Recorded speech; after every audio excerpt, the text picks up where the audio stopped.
You are not going to believe how far a bunch of criminals went recently to make an email look legit. I was blown away when I saw it, but upon reflection, it makes a lot of sense. From the criminal's standpoint, anyway. Wait until you hear how they started the fraud. It really got me thinking about the challenges accounting and finance professionals encounter with regards to keeping both their company's bank accounts and their own personal accounts safe. Make sure you stick around until the end when we share one tactic that you absolutely should not do. And before you say, there's no way I would ever do that, keep in mind that I'm mentioning it because I heard Mr. Beast, one of the most successful young YouTube entrepreneurs, mention laughingly that he had done the same thing. And of course, he changed his practice the moment he realized what a disaster it could have been. Hey guys, I'm Mary Schaefer, founder of AP Now, your one-stop shop for cutting-edge business intelligence if you work in, manage, or have responsibility for the accounts payable and or payment function. Now, first I want to tell you a little bit about this fraud. Okay, this involved trying to take over YouTube accounts and then, of course, their bank accounts. And who knows what else. It was really pretty slick. It started out with an email from an email address, by the way, that only looked moderately like YouTube, but it definitely wasn't YouTube if you focused on the email address. What tricked everyone is it included a video featuring Sundar Pichai, and I hope I said his name right, CEO of Google, YouTube's parent. What they did was take a talk he had given. So yes, it really was Mr. Pichai, not a deep fake, in the video, and they used it out of context and included it in the email.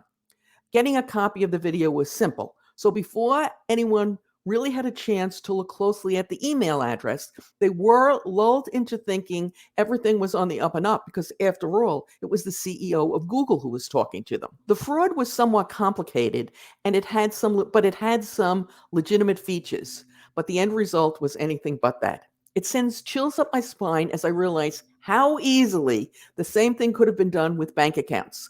That was the inspiration for this talk.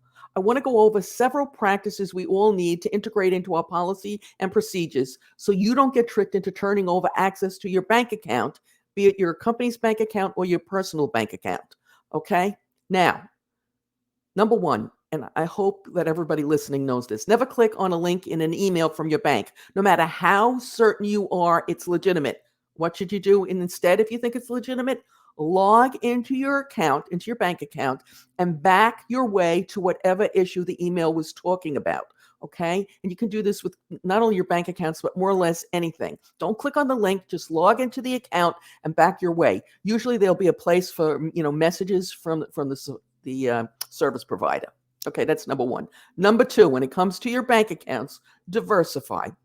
You want to make sure that you have more than one bank account, and you want to make sure that second and third bank account, or fourth and fifth, however many you want to have, is in more than one bank. We saw when a Silicon Valley bank went up in smoke, people who had all their money in Silicon Valley Bank were in big trouble, okay? So never click on the link and diversify. Make sure you have more than one bank account. Now, it's fine to have one bank account to pay all your bills, be it the company bills or your own personal bills, but you want to have access, you don't want to have all your money in that one bank account.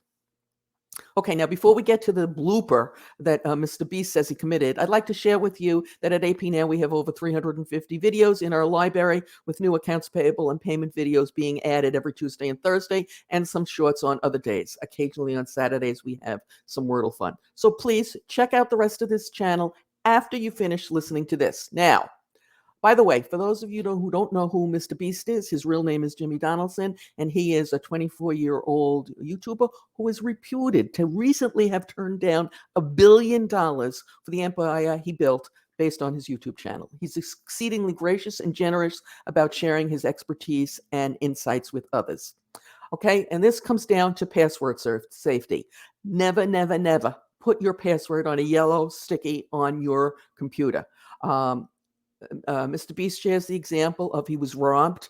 They took everything in his home, including his laptop, which had a yellow sticky on it. And on that yellow sticky, it had his, the pertinent information. I believe it was for a Bitcoin account, but it had most of his money, which is the point. Okay. He laughed hysterically and he realized that that was not a smart thing to do. And of course, stopped doing it. Okay. So don't never put your passwords anywhere near your computer. Now, bank accounts are just the tip of the iceberg when it comes to fraud protection.